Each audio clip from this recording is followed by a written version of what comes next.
All right, continuing our series on the most interesting teams in the NBA, I'm joined now by the host of the NBA favorites.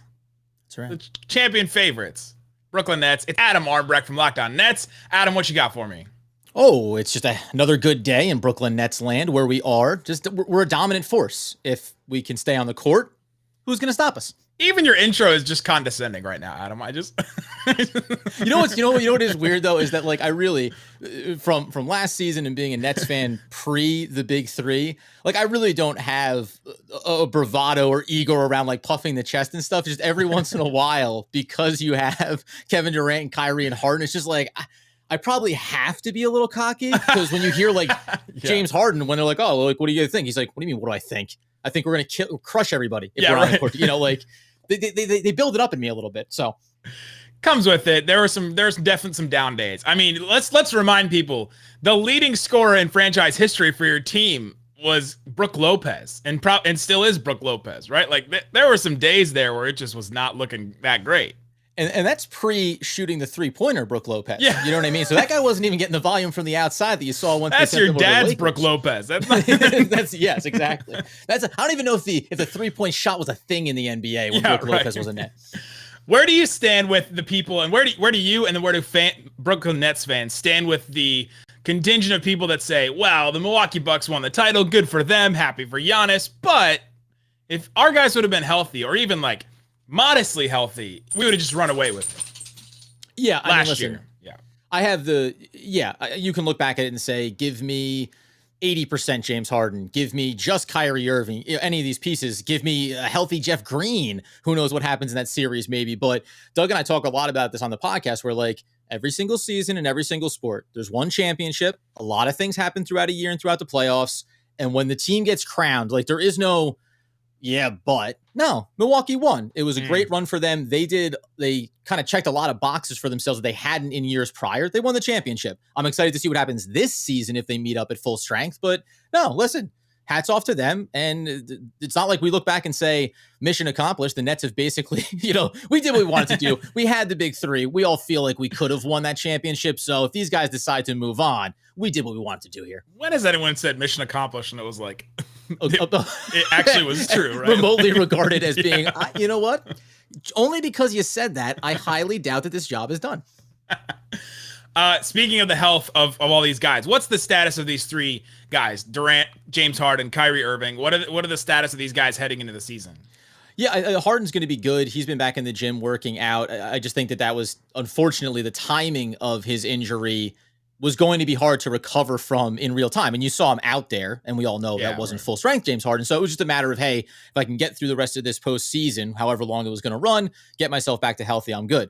Kevin Durant, he's in great shape. Everybody saw what he did for Team USA, obviously. Went ahead and he's full throttle. There's a lot of Nets fans saying, how much wear and tear do you want to put on him? It's like, dude, this guy missed a lot of basketball, and that's all that he's about, so don't slow him down. Yeah. And then Kyrie, I mean, day-to-day, they say right now, I don't see any restrictions on him. And I think, unlike maybe last year where you didn't have Harden in from the start of the season, I think you would anticipate them wanting to come out the big three with LMA now, with Millsap, with Blake Griffin back, and just get a sense of this team at full strength right out of the gate. So everybody should be healthy. We should be good to go, still a few weeks away. And I think Kyrie would be right. I mean, almost as always in his career, would be the little, let's just wait and see, make sure that he's out there giving you 30, 35 right out the gate. Kyrie recently had tweeted some sort of metaphor that was just a terrible metaphor because it used, the mask vernacular, right? It was like mask on or whatever like that. What became of that tweet? What became, I saw you guys post an episode that says the Nets are not trading Kyrie Irving. Like, get over it. Was it just fan, panic, or was there actually some legs behind, Kyrie is actually not happy with whatever the NBA is doing or whatever the Nets are requiring them to do as far as masks and vaccines and all that kind of stuff. What's the deal with him? No, listen, this is that thing where from a Kyrie Irving personality, he's a smart guy. And I think he likes to mess with people. Like it was completely intentional that he used mask off, be who you are, basically. Right. It had nothing to do with the pandemic, with COVID, with protocols or anything, but it was very much like, I'm going to use a mask metaphor just to see maybe how people react to it. So unfortunately that comes with it, but no, there's no problems there. We talked about the Kyrie's not being traded. It's because obviously you get some, I can't call it speculation. You just get somebody making up a statement that maybe Ben Simmons for Kyrie Irving. So, Doug and I, when narratives like that come up, it's important to, obviously you're going to talk about them because the fan base wants to hear about it, but also look at it in totality and be critical, use critical thinking on it. And basically it was like, that wasn't a thing. And even from a pure player for player swap, it wouldn't make any sense for Brooklyn, even from that standpoint. And this idea that when big names get mentioned potentially in trades, et cetera, you always come back to this thing of, that when you do this, when you make trades like that, it doesn't guarantee you anything. Like you have no more of a guarantee making a move than with what you currently have, especially when you're talking about moving a guy who's a top 15 player, one of the elite scorers, one of the elite ball handlers, for a dude with absolutely zero offensive game, which, as we said on the podcast, philosophically goes completely against what the Brooklyn Nets have been building under Sean Marks. Yeah, that just wouldn't make sense. And I wouldn't call Ben Simmons a guy with no offensive capabilities. I mean, maybe a little too far there. Not good offensive abilities. There's an ability. He can't do the one thing on offense you need a NBA basketball player to do, and that is to shoot and score the ball. He can't. Or drop a basket in wide open under the rim. I mean, there's a lot of things that we could examine here. In the playoffs, in any moment of pressure. Right, any big spot, anything that really matters. And listen, it's not even a knock on Ben Simmons, by the way, because just from the bird's eye view, Doug and I also talked about, this is what's fun about the offseason when these things that really have legs and you're wondering where free agents are going to go. That is interesting. It is exciting to dive in on that. For us, though, it's reminding the Nets fans hey, we did this dance. We got all the big names. Now it's about the second part of the journey, and that's, of course, the championship. This big three, we only saw them together, and I have to just remind myself and pretty much everybody, we only saw them 8 games together in the regular season, and then 7 games or something like that in the playoffs? Just not many. What did we see in just that short time? How they're going to run, how they're going to maybe stagger guys, how they're going to be used. Kevin Durant starts and he gets his at the beginning, and James Harden gets his, with the bench unit. What did we see from those guys that just excited you and was like, oh, dang, they have something here? Yeah, for as small as that 8-game sample size was, it also, though, it gave you the blueprint. And I think just anyone could have seen these elite offensive players. It's going to be a problem for other teams. But once James Harden and once Kyrie, by the way, moved into their respective roles of, okay, James Harden's going to be the point guard. He's going to be the facilitator.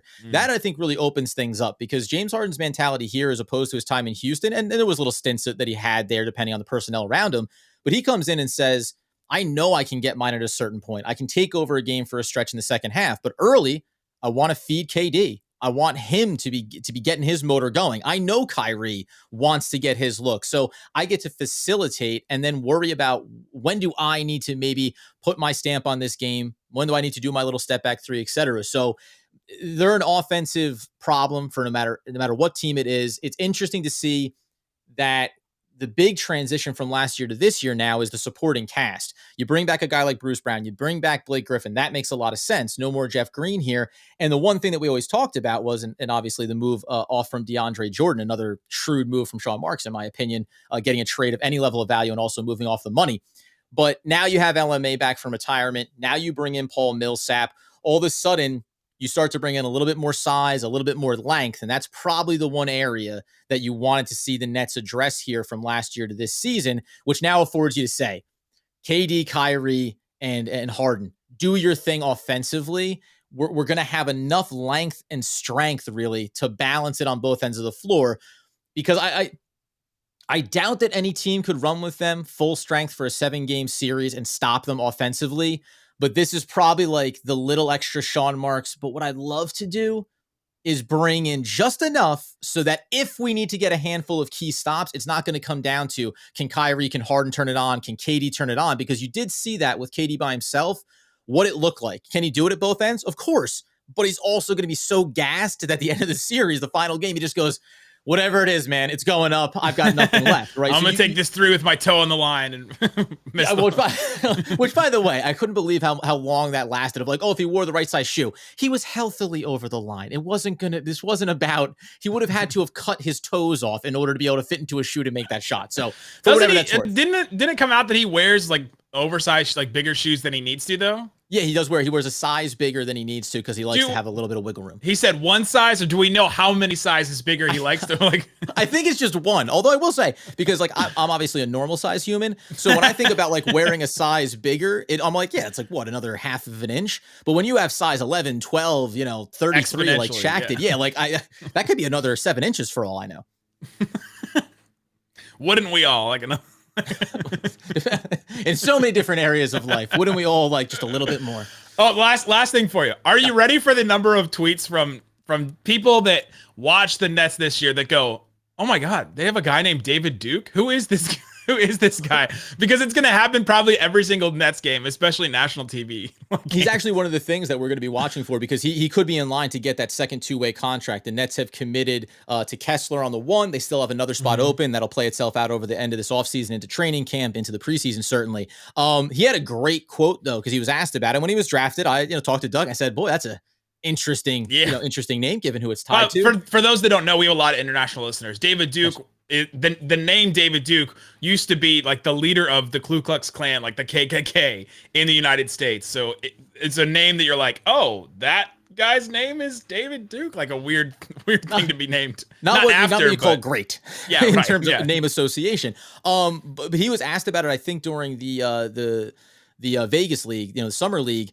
And they said like, oh, you ever think about maybe going by something different or having a nickname? Like, what do you feel about it? Yeah, I guess Dave Duke. But David Duke's response, he goes, no, why should I change my name? I haven't done anything wrong. Like, I'm trying to ball out. I'm trying to like play basketball. Like, he's like that dude should change his name. He's like, he's the guy that has all the problems. Like, which I thought was a really apt response. Like, I was like, you know what? You're right. Like, why are we saying, you wouldn't want to be associated with him? Screw that guy. How about we start thinking about David Duke and say what a great player he is, young talent for the Brooklyn Nets, and that's how we'll go forward. Though I'm sure we will catch a couple of those questions during the course of the season as the Nets get underway. I'm just imagining a tweet from somebody every single game, like, oh my God, they have a guy named like just somebody. Yeah, it's gonna be. You can reference back, please. Just reference back. Maybe we'll have to pin one to the account. Disclaimer. Yeah, we are not running with 63, 70-year-old David Duke, former. They're not the same person. Yes, exactly. There you go. Adam Armbrecht, Locked On Nets. Go follow them at Locked On Nets and the podcast. It's gonna be interesting watching this team, and I know I'm going to catch more games than I'm expecting. Like, oh, let me just tune in real quick to this fourth quarter with the Nets. So, Adam Armbrecht, thanks for joining us. Yes, sir.